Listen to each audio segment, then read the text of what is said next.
The last time we were on this field with Mad Max Hairston, completely different circumstances.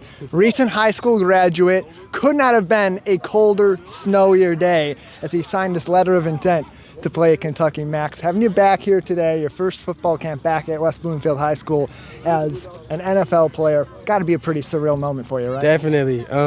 Honestly, something I've been working on for years, something that I'm so excited that I was able to finally do it. And it's a great turnout, it was a great day, great weather, and I just enjoyed myself. I had a ball. You can teach kids a lot about the game of football in a football camp like this, but what was the message you really wanted them to take away from their couple hours out here today?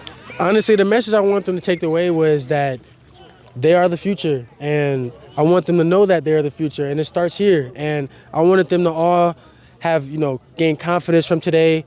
I wanted them to learn, football, obviously, but the biggest thing I want them to know was that they are the future. And I want them to know that can't nobody tell them what they can't do right now because they're kids and they write their future. So I'm glad I was able to do that.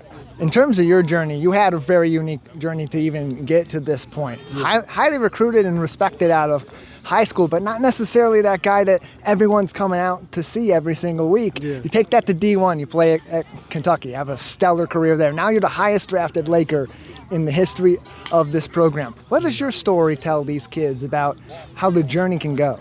Honestly, my story from when I started to high school to now is really by not allowing someone else to tell me what I can and cannot be. Having the mindset at this, when I was younger, that I knew the future I seen for myself having, and I wasn't going to be stopped no matter what, no matter by who told me I was too small or who told me I wasn't a high enough recruit. I used all of that as motivation, and that's fueled me to get to where I'm at now. And honestly, I'm just reaping the benefits. Being blessed to say that I was the first rounder to come out of my high school. It's stuff like that that's surreal to me, and I just appreciate it, and I thank God. God's led my whole life. He's led me to this point, and I feel like it's on me to share that back with the youth. Football is family, too. You had so many of these coaches that volunteered with you today. They were here with Brandon this weekend. Yeah. Former players and former teammates of yours. What does that mean to you? Just the fact that I was able to coordinate a volunteer group of guys that played straight at West Bloomfield, it's amazing to me. And that just goes to show you that the culture we established back then when we won a state championship was that it's a brotherhood, and that's what comes first. And years on years go by, and it's still the same thing. And it's just a blessing to see all those guys come out, man. I'm so appreciative of them. We wouldn't be able to make this camp special without those guys, and I'm just glad I was able to see them again. It was more so like a reunion. Coming into your second year in the NFL, how's the pro life been for you? Pro life, it's been great.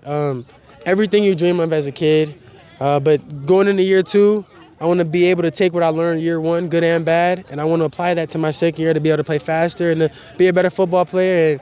And, I'm confident. I feel great. I'm excited to get into my year two, excited to shock the world.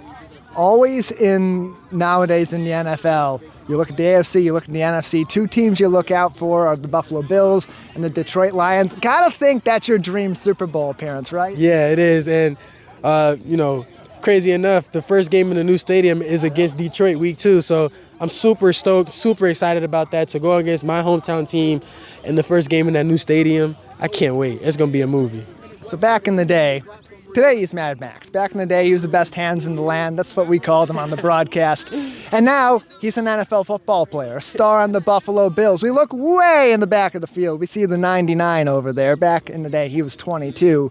Any chance we put your jersey up in the rafters here pretty soon? Yes, sir. It's coming. Sooner than later. It's coming. Well, that is good news, and you heard it from the man first, Mad Max Hairston. Thank you so much. Thank you for having me.